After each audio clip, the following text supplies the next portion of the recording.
अरविंद केजरीवाल को कोर्ट ने 6 दिन की ईडी रिमांड पर भेज दिया है और आने वाले दिनों में के कविता से उनका सामना कराया जाएगा। के कविता वही हैं, वीआरएस नेता हैं। कहा जा रहा है उन्हीं से साठगांठ कर साउथ में शराब का जो ये खेल है चलाया गया और करीब 100 करोड़ की घूस के कविता से आम आदमी पार्टी ने ली थी और ईडी ने कल जिरह के दौरान ये कहा कि शराब जो नीति बनी थी उसका मुखिया अरविंद केजरीवाल ही था और 10 दिन की रिमांड ईडी ने मांगी थी कोर्ट से, लेकिन 6 दिन की रिमांड कोर्ट ने जो है ईडी को दी और अब ईडी केजरीवाल से आने वाले दिनों में ये जानने की कोशिश करेगी कि इस पूरे मसले पे क्या क्या रहा और कैसे शराब नीति बनी, उससे जुड़े हुए सवालों के जवाब चाहेगी। लेकिन इस बीच जो है सरकार को लेकर, केंद्र सरकार को लेकर आम आदमी पार्टी जो है बड़े बड़े आरोप लगा रही है। सबसे पहले हम आपको आतिशी का आरोप बताते हैं, दिखाते हैं कि केजरीवाल की गिरफ्तारी के बाद आतिशी ने क्या कुछ सरकार को लेकर कहा। सुनिए पहले ये वाला बयान। भारत के लोकतंत्र के इतिहास में ये पहली बार हुआ है कि एक सिटिंग चीफ मिनिस्टर को केंद्र सरकार द्वारा गिरफ्तार किया गया है।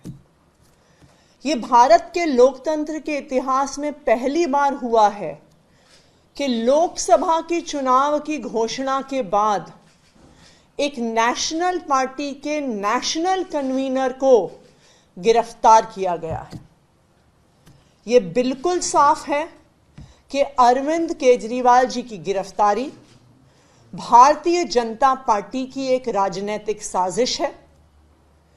ईडी का उपयोग करके एक विपक्षी दल के राष्ट्रीय नेता को गिरफ्तार करना, एक ऐसे केस में जिसमें 2 साल की इन्वेस्टिगेशन के बाद भी 1 रुपए की भी recovery of proceeds of crime नहीं हुई है, एक ऐसे केस में गिरफ्तार करना जहां पर आज तक ईडी कोर्ट्स के सामने कोई भी सबूत नहीं रख पाई है, सिर्फ और सिर्फ ये दिखाता है कि ये भारतीय जनता पार्टी का डर है, ये प्रधानमंत्री नरेंद्र मोदी जी का डर है।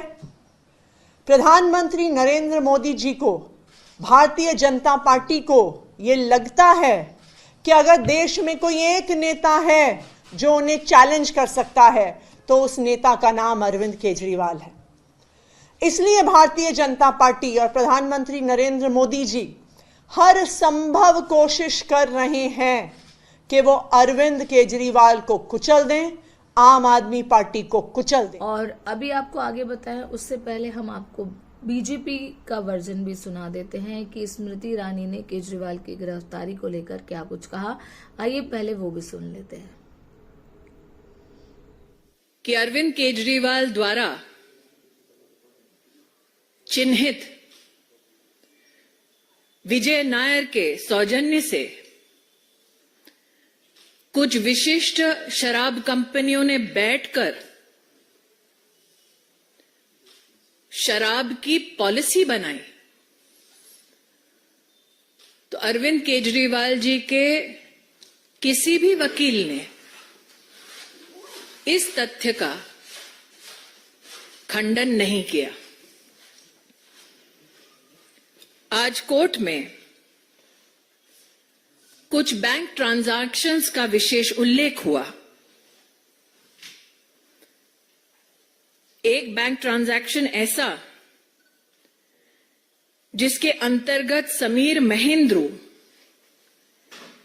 1 करोड़ की राशि मेसर्स राधा इंडस्ट्रीज में ट्रांसफर करते हैं। दूसरा, कोर्ट में जो मीडिया की एजेंसीज के माध्यम से दस्तावेजों में ध्यान में आता है, विजय नायर को समीर महेंद्रू 2 से 4 करोड़ रुपया देते हैं। इसका भी अरविंद केजरीवाल ने खंडन नहीं किया, ना ही अपने आप को इससे दरकिनार किया। आज कोर्ट में सीबीआई और इंडियन पीनल कोड के अंतर्गत, पीएमएलए के अंतर्गत जितने केसेस दाखिल हुए थे और जो विविध कोर्ट्स के सम्मुख पेश हुए, उसके खिलाफ भी अरविंद केजरीवाल के लॉयर्स ने कोई स्पेसिफिक मंतव्य नहीं दिया। तो आपने देखा कि इस मामले पर राजनीति भी जारी है, जगह जगह प्रोटेस्ट हो रहे हैं। दिल्ली से लेकर देश के अलग अलग राज्यों में जहां भी आम आदमी पार्टी के समर्थक हैं, वो केजरीवाल की गिरफ्तारी को चुनाव से जोड़कर देख रहे हैं।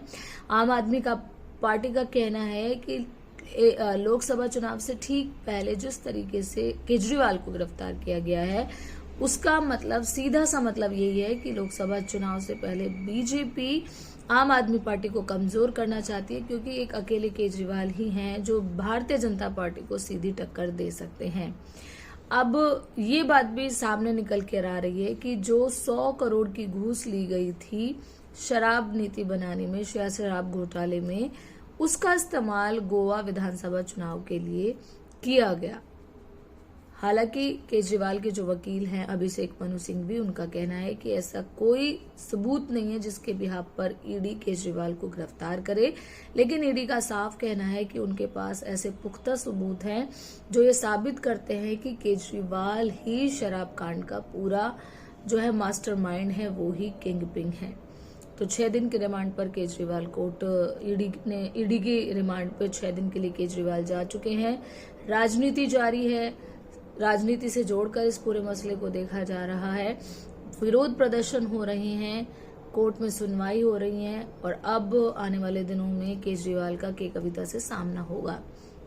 और एक सवाल ये भी है कि आने वाले दिनों में ये भी साफ होगा कि क्या केजरीवाल सीएम बने रहेंगे, क्योंकि जानकारी के मुताबिक हाई कोर्ट में एक पीआईएल दाखिल की गई है कि केजरीवाल को तुरंत बर्खास्त किया जाए, उनसे सीएम पद से इस्तीफा लिया जाए।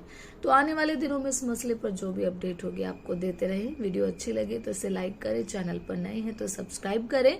मिलते हैं नेक्स्ट वीडियो में, टिल देन बाय बाय।